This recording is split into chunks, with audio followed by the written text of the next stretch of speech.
In the previous video about prepositions, we learned what prepositions are and how they work. But learning prepositions in English isn't always easy. How can you make learning prepositions a little less complicated and frustrating so you can focus on expressing your ideas? Let's talk about that.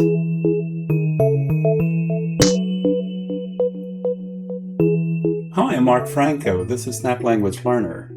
In the previous video, we saw that some prepositions are easy to understand, but other times, not so much.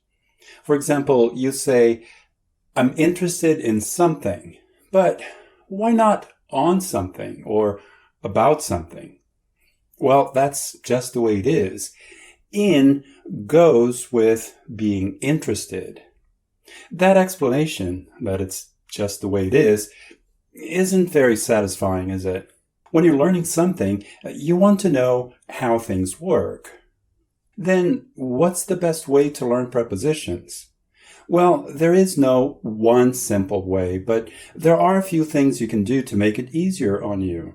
Number one, focus on the meaning the preposition expresses, not so much on why you use it. You should always focus on understanding the idea that an expression communicates.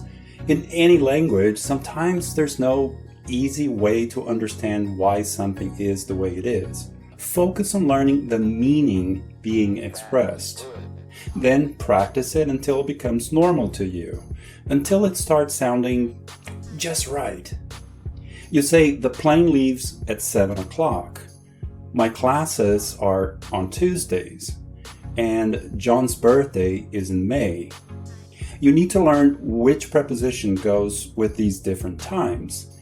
When you say at 7 on Monday and in January, all you need to know is that in English, you use different prepositions with the time of day, with a day, and with a month.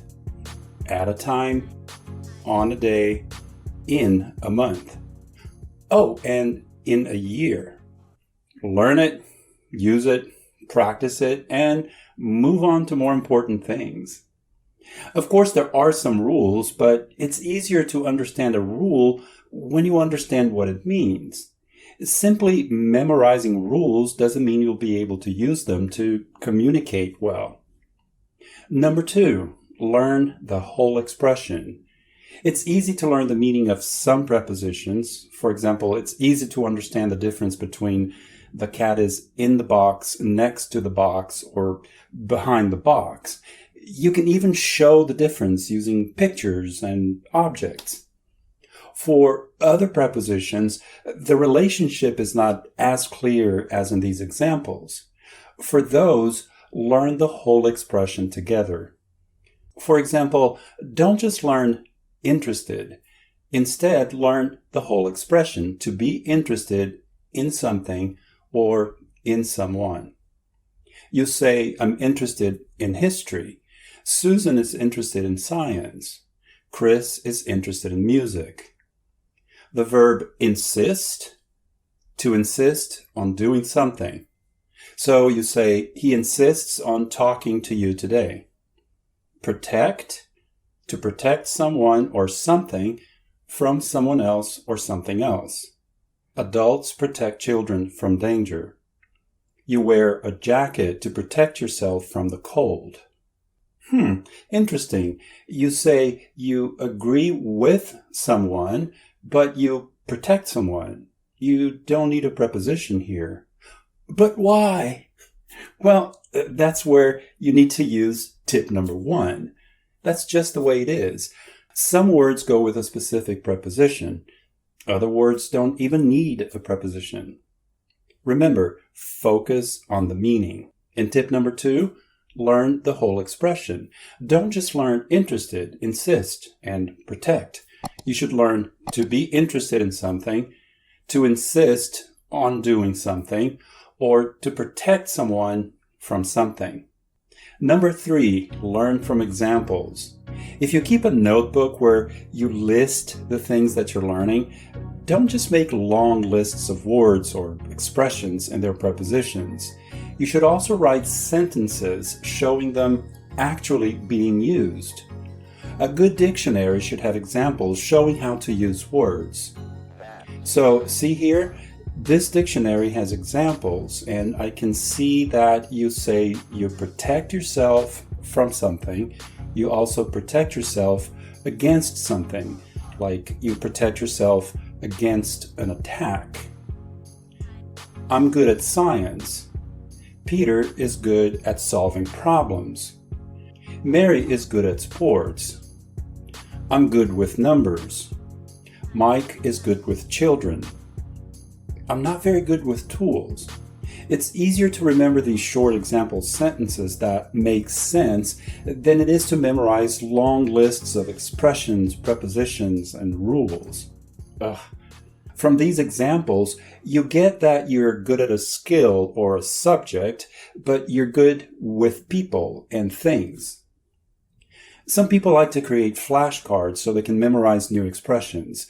That can be very helpful, but in your flashcards, make sure you have good examples of how to use the words, expressions, and the prepositions that go with them. Number 4, don't be obsessed about prepositions. We talked about this in the previous video. Actually, when you learn a new language, you shouldn't obsess over anything. When you learn a language, you will make mistakes. Sometimes you have to make many mistakes before you get something right. Yes, pay attention to prepositions, but relax. Don't get obsessed, especially when you're speaking the language. You know there are many things you need to learn and practice, but when you use the language, it's time to just use what you know. It's time to focus on communication, not on being correct all the time. Just relax and enjoy the language. If you obsess over everything in English, learning it won't be very much fun. Number 5, learn as you go and take notes. When you talk to people, read, or study, you may hear or see a preposition being used in a way you don't know yet. Underline it, write it down, put it in your flashcards, repeat it out loud a few times. Write example sentences using the preposition.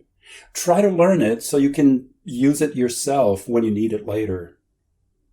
Learning prepositions may take time, so do your best and you'll be fine. The tips in this video work not only for learning prepositions, but also for other things in English.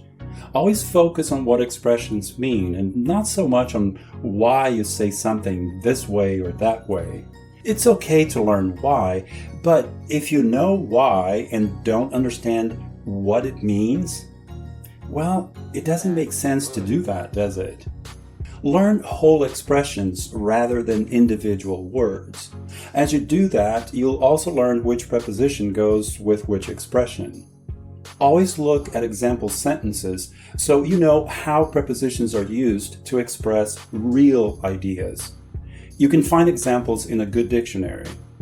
It's easier to remember something being used, something that makes sense, than it is to memorize just a long list. Pay attention to prepositions, practice, but don't be obsessed. You'll be able to express yourself better if you're relaxed. If you keep a notebook or flashcards, add prepositions to them when you hear or see them being used. Write good examples and review your notes or cards often. But make it fun. Don't get all stressed out. Thanks for using Snap Language Learner to improve your English language skills. If you found this video on our website, make sure to go back there to continue your lesson. And always check video descriptions to see if there are any links to lessons, practice, and materials on our website. In the next video, we'll look at prepositions with time, days, months, and years. Until then, enjoy learning. Always.